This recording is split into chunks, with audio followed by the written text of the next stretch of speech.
Como fazer uma boa entrevista? Informe-se bem sobre o assunto e o entrevistado. Faça perguntas curtas e objetivas. Não junte duas questões. O entrevistado tende a responder a mais fácil. Se a resposta for evasiva, insista. Caso não entenda, peça mais explicações. Não publique o que não tenha compreendido. Preste atenção em tudo. Silêncios, vacilações, tiques e reações físicas podem ser reveladores. Nossa próxima atração será um talk show. Gostaria de chamar ao palco o ex-governador Ciro Gomes, pré-candidato à presidência pelo PDT.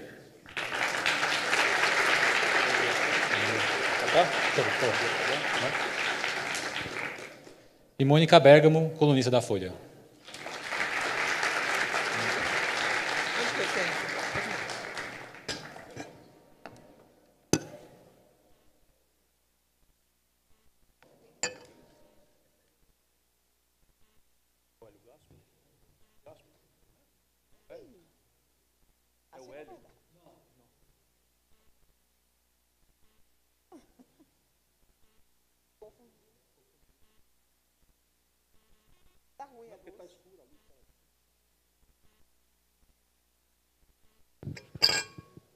Alô?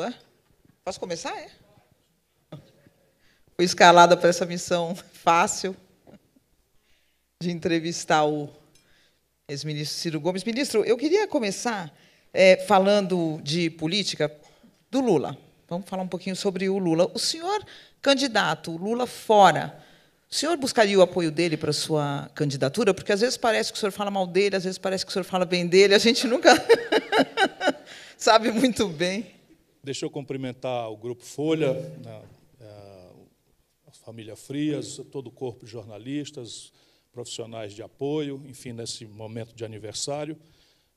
Não creio que seja muito fácil você encher milhares de centímetros quadrados de papel e agora de espaço virtual com informações plurais, fidedignas, porque a leviandade é uma coisa inerente à obra humana e tanto mais, né, se ela se relaciona com a política, em que da política para dentro todo tipo de malversação, não só dos dinheiros públicos, mas também e especialmente de conceitos, e agora inventar essa expressão inglesa, fake news.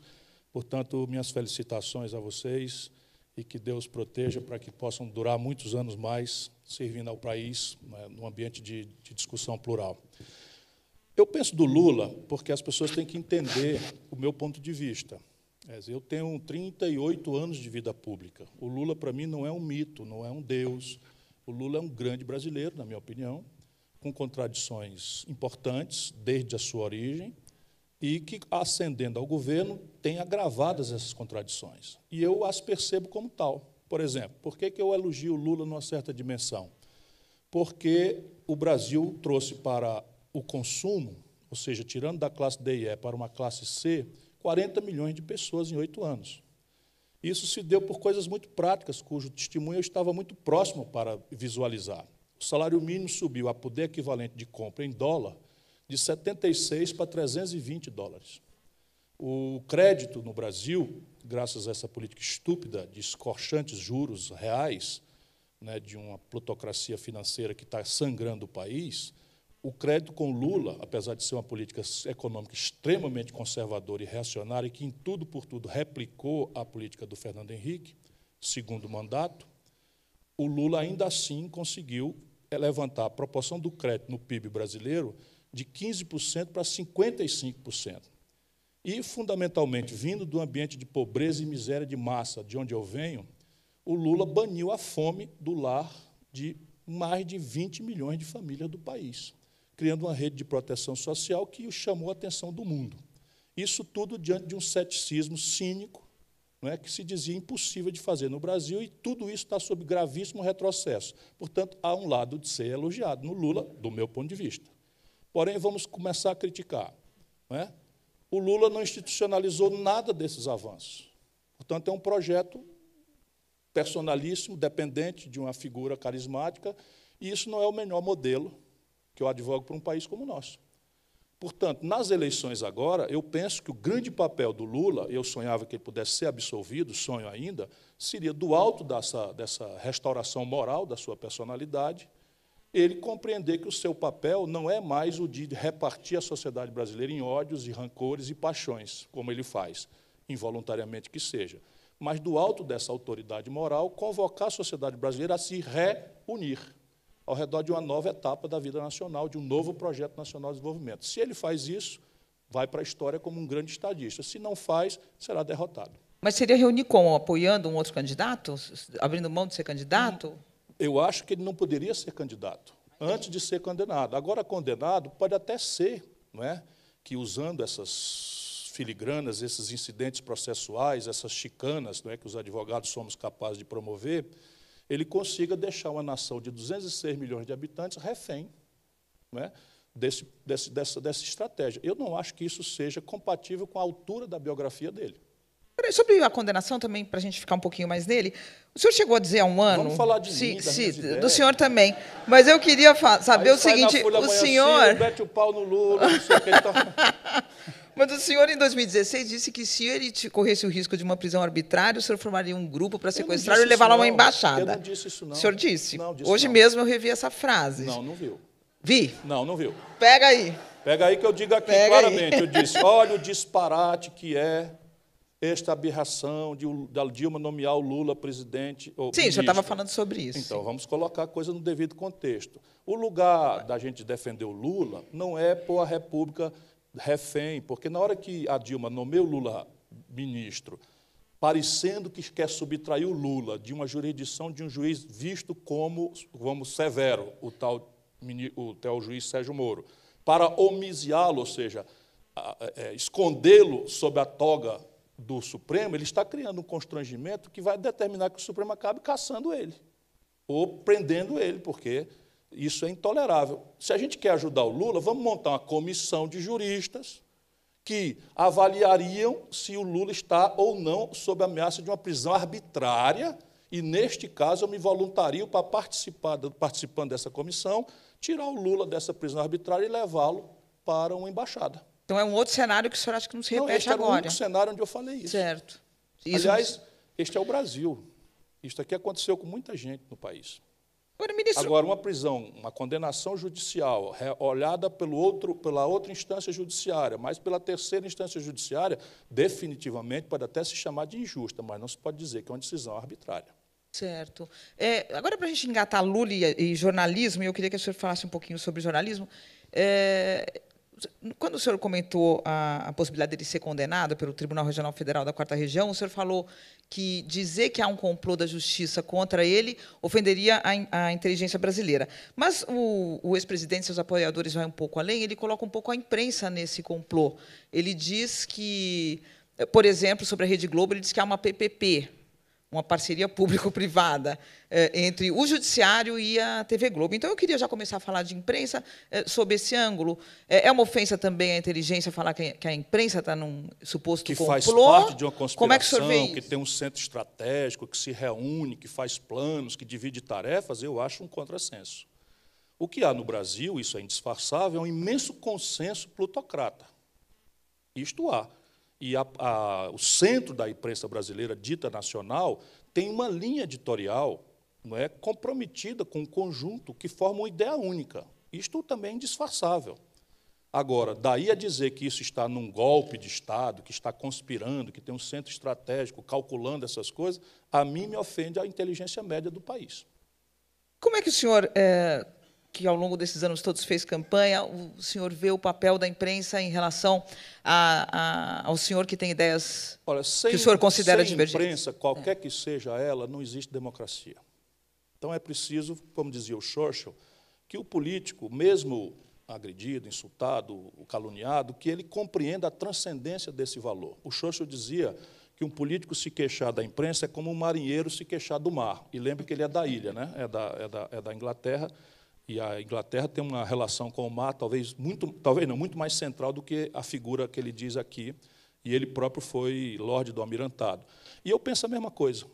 Aí eu me zango, me aborreço, é muito desagradável, porque se você cultiva a decência, o único prêmio que você tem é o reconhecimento e o respeito das pessoas. Não é? Todo mundo acha que político é milionário. Não é? Eu tenho um apartamento, 2 carros, e estou financiando um outro apartamento, o que é muita coisa para comparar com o povo brasileiro. né? E eu me comporto. Tenho 38 anos de vida pública e nunca respondi a nenhum inquérito sobre malversação de dinheiro, nem para ser absolvido. Então, eu penso, né, isso é problema meu, que eu tenho o direito de ser respeitado. Mas, de vez em quando, alguém não faz isso. Mas aqui, por exemplo, na Folha, eu tenho em favor da Folha que todas as vezes que eu sofri alguma leviandade, eu devolvi, meio que com casca e tudo, e em dobro, às vezes, e a Folha publicou na íntegra. Mas o senhor se queixa bastante da imprensa, né, ministro? O senhor é um crítico da imprensa brasileira. Porque eu penso isso. Sem imprensa plural, não existe democracia. Não é possível uma democracia com uma cidadania manipulada para um lado só das coisas. Então, a ideia de uma imprensa, para mim, é tão essencial como o ar que a gente respira. Qual que seria a sua ideia? Agora, isso quer dizer que eu admiro a qualidade média? Não, funcionalidade do Brasil.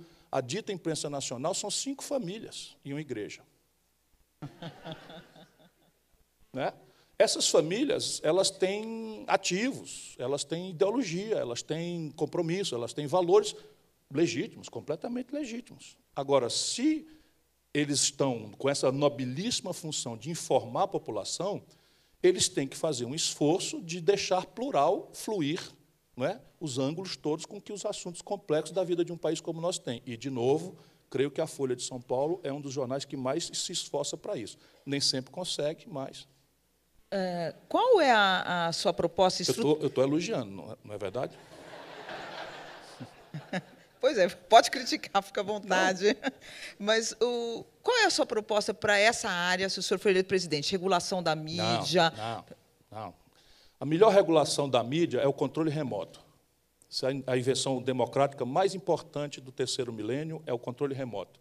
Então, você quer mudar de canal? Muda de canal, não precisa o governo ficar regulado. 2 coisas me atraem num debate, mas não proporei como presidente da República, porque isso não é papel de um poderoso propor. Porque todo poderoso quer conforto, quer se proteger da crítica, quer se perpetuar por definição. Não é? Portanto, um poderoso não deveria propor nada em relação aos seus críticos, aos seus potenciais críticos. Porém, se o Brasil quer aperfeiçoar, tem 2 caminhos mais complexos e um caminho muito mais generoso e fácil. Os 2 mais complexos, propriedade cruzada de meios. Isto o mundo democrático inteiro proíbe. Então, a propriedade cruzada de meios, a América do Norte desde sempre, a Inglaterra desde sempre, a velha França desde sempre, e ninguém duvida da liberdade de imprensa absoluta que vivem esses países. A outra coisa é a proibição de rede nacional 24 horas, para estimular o conteúdo nacional, a afirmação das identidades regionais, a produção cultural, não é, diversa que o país precisa ter e que, de repente, está se pasteurizando e é negada lá no Juazeiro do Norte, em Sobral, falando pastel, repetindo o sotaque do Rio de Janeiro e os valores, etc., etc., etc. Portanto, isto me atrai como um debate, em tese. Porém, do ponto de vista do governo, há 2 ferramentas também para estimular. Uma é usar os mecanismos de financiamento, de estimulação que o governo tem para a atividade econômica como um todo, para estimular a difusão de meios alternativos de mídia, cooperativas de jornalistas, cooperativas de produtores culturais, e fazer isso com um misto de financiamento ou não é, uma repartição da mídia publicitária, da verba publicitária, que é monstruosamente imoral no Brasil e que é completamente concentrado numa tal de mídia técnica, que, aliás, foi institucionalizada pelo PT, que estava crente que no poder já tinha controlado o João, que vinha a ser o Roberto, Quem é o João? O João Roberto Marinho. Eu ouvi essa. O coach deve ter ouvido também. Se não, deixa que essa eu falo com o João. Eu digo, vocês já estão assim. Quem falou? Não vou dizer, nem a pau. Não, nem a pau, Juvenal. Não deu.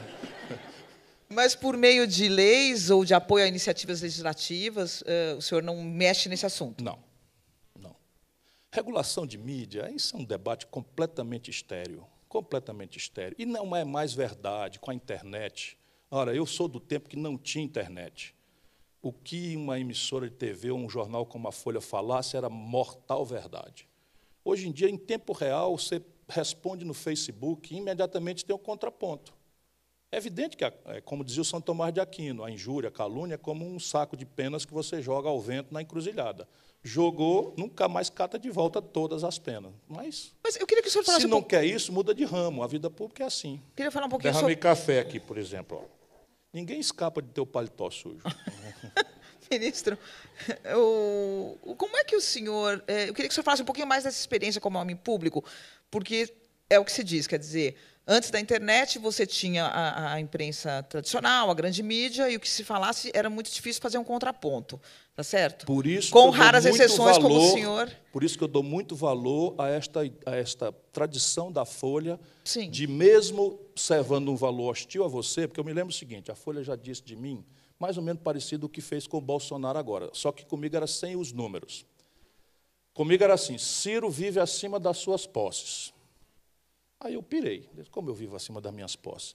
Aí fiz a conta toda, não sei o que e tal, e a Folha saiu arbitrando na reportagem. Aquilo foi Antônio Carlos Magalhães, que passou para algum jornalista e tal, que tem muitas amizades e tal, e o jornalista reproduz o Antônio Carlos Magalhães. Aí, isso acontece muito no Brasil.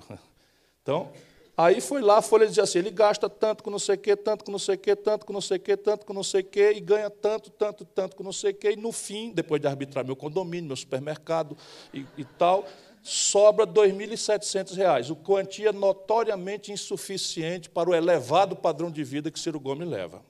Aí eu mandei a resposta, chamei meu contador, peguei minha declaração de renda, felizmente me permitiu corrigir, porque eu não tinha declarado uma bolsa, eu estava nos Estados Unidos nessa época, uma bolsa da Fundação Ford, que mais do que sobrava, porque tinha ali mais $2.000, que seria o equivalente hoje a R$9.000, então não era 2.700 que sobrava, mas 11.700, que razoavelmente pagava o meu padrão de vida elevado. E eles publicaram com todo o caroço e coisa do jeito que eu fiz. Eu guardo isso, né, porque no futuro o cara vai. E aí a Folha publica lá o meu desmentido inteirinho, sem tirar nenhuma vírgula, inclusive dos agressivos imprecações que eu fiz, olha como eu estou melhorando as palavras, né? Aí bota no fim uma linha e meia numa coluna. Especialistas consultados pela Folha afirmam que o ex-ministro pode ter razão. Mas aí, então... Esta foi a mais grave, né? Essa é o senhor faz sempre a ressalva da Folha, mas... Não faço a ressalva da Folha, eu estou aqui, estou dizendo porque é justo. Mas o que eu estou querendo perguntar é o seguinte, então tem Por esse exemplo, outro lado. a revista Veja não serve para nada. A revista Veja virou uma ferramenta de calúnia, de difamação, de malversação da informação e de gangsterismo, inclusive a serviço de estrangeiro. Isto é o que eu comovidamente dou testemunho. Por exemplo, a Veja publicou 2 páginas dizendo que eu era investigado por um desvio de R$300 milhões. No mesmo dia, que saiu no sábado, a Polícia Federal publicou uma nota oficial, que é muito raro, dizendo que não havia nenhum tipo de investigação envolvendo o ex-ministro Ciro Gomes, que era sem mandato, em qualquer tipo de malversação e tal. Mandei a carta para a Veja, ela não publicou. Processei a Veja, como sempre, ela consegue que a Justiça de São Paulo, maravilhosa justiça brasileira em São Paulo, disse que não, que é direito de liberdade de imprensa. Está lá o arquivo, minha esculhambação, o meu processo guardado, porque no futuro a turma puxa de volta e tal. Ministro, mas e essa questão... Bom, então com a internet é possível fazer um contraponto hoje, mas e o contrário? Quer dizer, as notícias espalhadas na própria internet, que também são penas espalhadas na encruzilhada, como é que o senhor está vendo isso? Como é que o senhor é atingido por isso? Qual é a sua experiência? Vejo com preocupação. Hoje tem um movimento protofascista acontecendo no Brasil, não é só comigo, que comigo é lateral. Mas assim, as pessoas montam textos, tiram fotografia. Eu tenho uma fotografia, eu fumava compulsivamente. Fumava 3 maços de cigarro convencional por dia. E aí tiraram e botaram um cigarrão de maconha na minha boca, assim. E aí virou uma versão que eu uso droga. Eu nunca usei na vida. E assim, não é por moralismo, não é por nada. Meu filho foi um dia apreendido com droga, e eu sofri muito, como muitos pais brasileiros com isso. Felizmente ele está livre disso. Mas sofreu o pão que o diabo amassou. Eu passei grande sofrimento como pai. E simplesmente está na internet. Agora, paciência é o preço.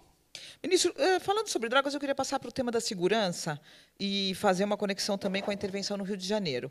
Muitos especialistas acham que a descriminalização das drogas poderia ajudar muito na questão da segurança, porque a questão das drogas leva ao encarceramento em massa. O senhor estava falando nos bastidores para a gente de números do Ceará, se não me engano. Do Brasil. Mas no Ceará também. Bom, enfim. é a sua posição sobre a descriminalização das drogas? Qual é a sua posição sobre esse encarceramento em massa? E, fazendo a conexão, o que o senhor achou da intervenção militar no Rio de Janeiro? 3 perguntas. Vamos raciocinar juntos. O Brasil tem hoje a 2ª ou 3ª maior população carcerária do planeta Terra. Já são 700 mil brasileiros segregados no sistema prisional, que tem vaga para metade disso. 1/3 disso, 270 mil pessoas, são jovens, pobres, negros, caboclos, periféricos, apreendidos com pequenas quantidades de droga para a polícia fazer flagrante. Isso não é venial, ou é usuário ou é avião, que é o jargão na periferia, que é o garoto que vai distribuir na ponta, a entregar qualquer tipo de droga. Pois bem, esse menino, essa menina, basicamente são meninos, no primeira noite que ele entra no presídio, ele é obrigado a um crê ou morre, de se filiar a uma facção criminosa dessas que se organizaram aqui em São Paulo e no Rio de Janeiro e que agora estão sediadas no Brasil inteiro. Não vamos repetir o nome para não glamorizar, mas todo mundo sabe aqui desses comandos, dessas coisas que estão aí. Pois bem, o menino é chamado, na primeira noite, a se filiar a uma dessas correntes, ou vai ser serviciado, ou vai ser torturado e morto.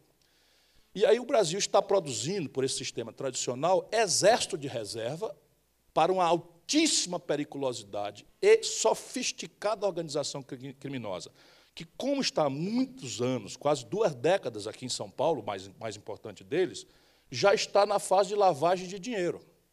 Já tem influência em rede de vans, já tem influência em posto de gasolina, que são essas atividades econômicas, ou se intrometendo em igrejas que manipulam dinheiro vivo. Essas atividades que manipulam dinheiro vivo, e agora vão passar naturalmente ao passo seguinte, que é entrar na estrutura do Estado. Isto não será enfrentado com o trivial, porque o trivial, razoavelmente, está funcionando. A polícia prende, o Ministério Público representa, o Judiciário condena e o sistema prisional segrega. E isso, evidentemente, não está inibindo nada. O homicídio explodiu, os roubos, que são mais que a classe média tem medo, que é o assalto, explodiram no Brasil, e nós estamos, de fato, perdendo, ou para não dizer que já perdemos o controle dessa área da vida nacional, da vida brasileira. É preciso mudar.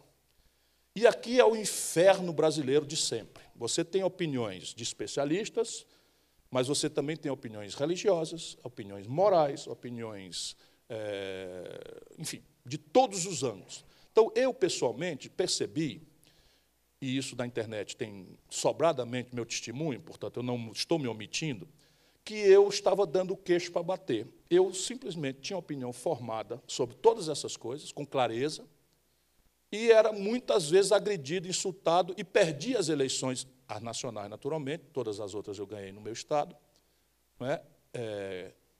Porque não estava percebendo a complexidade do que está interagindo nisso. Então, como candidato a presidente, eu vou propor um debate. Eu vou anotar as posições, vou chamar, como presidente, vou chamar essas correntes todas, morais, religiosas, os especialistas, e vou ferir o debate. Em 6 meses, nós teremos uma proposta nova para resolver isso. Sobre descriminalização das drogas? Este é um dos princípios da coisa, mas não precisa ser numa coisa que já está tão grosseiramente estigmatizada. Portugal achou um caminho, eu ando estudando muito isso. O que é que Portugal fez? Que é muito religioso, como nós também.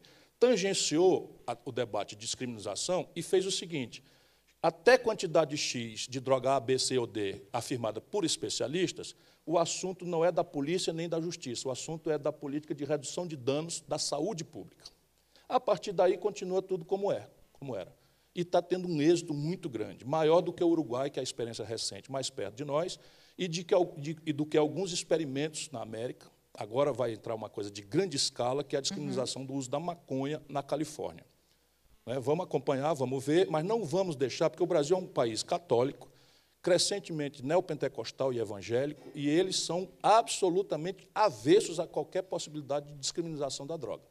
E é preciso trazê-los com muito respeito, porque eles estão do nosso lado na solidariedade com a pobreza, eles estão do nosso lado na indignação contra a corrupção, e é preciso não expulsá-los desse debate, trazê-los com respeito, mas também tentar que eles entendam que os temas mundanos, a gente não pode estar diante deles falando em nome de Deus. Sim. A gente tem que estar falando em nome de uma inteligência, de gente que está dedicada a estudar, a refletir e olhar para essas coisas com a generosidade de quem tem diante de si um problema muito complexo e difícil de ser resolvido.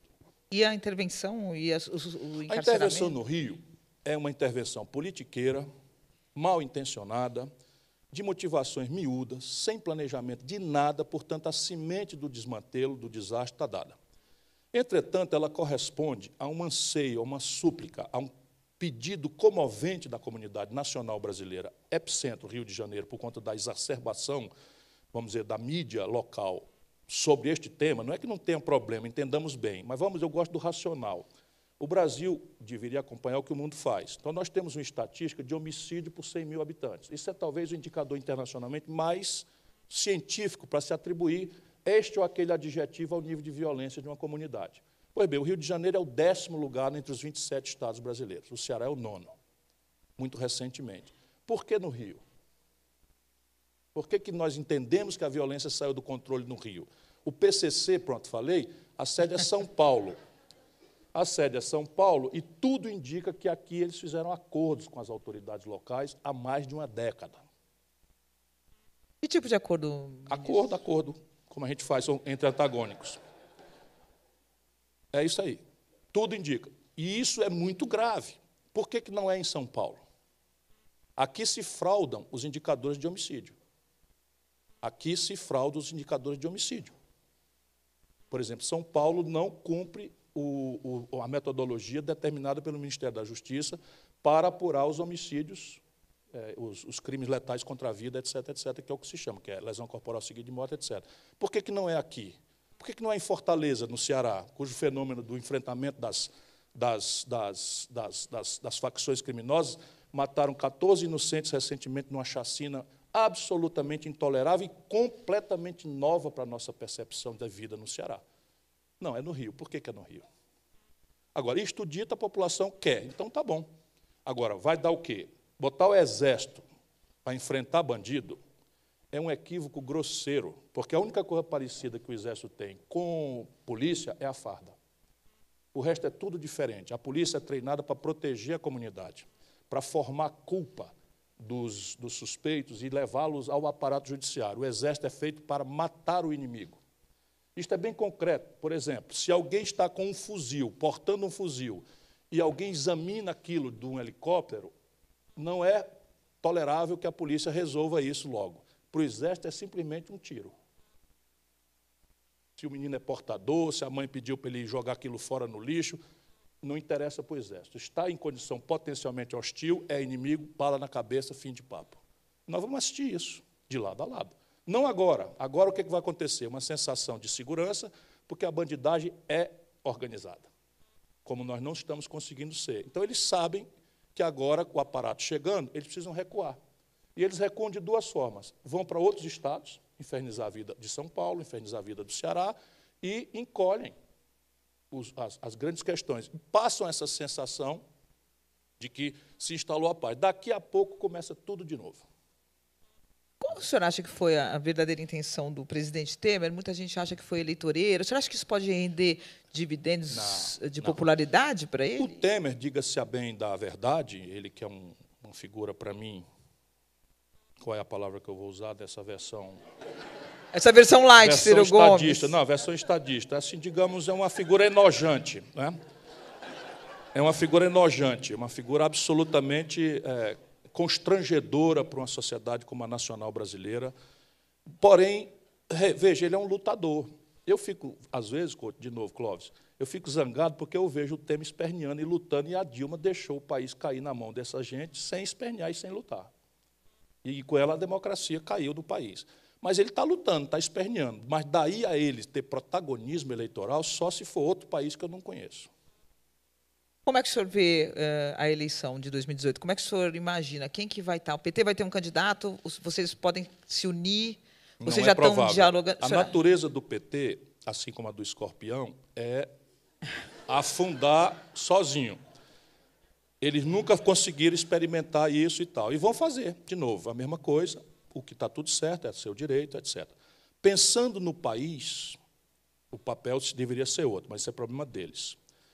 E eu falo aqui de um parceiro antigo. O governador do meu estado é do PT, o meu apoio, vou apoiá-lo na reeleição, apoio o governador da Bahia, apoio o governador do Piauí, que são do PT, então não tem uma restrição orgânica, conceitual ao PT, não. Mas o PT especialmente a parte hegemônica da sua burocracia, chafurdou no que não podia chafurdar.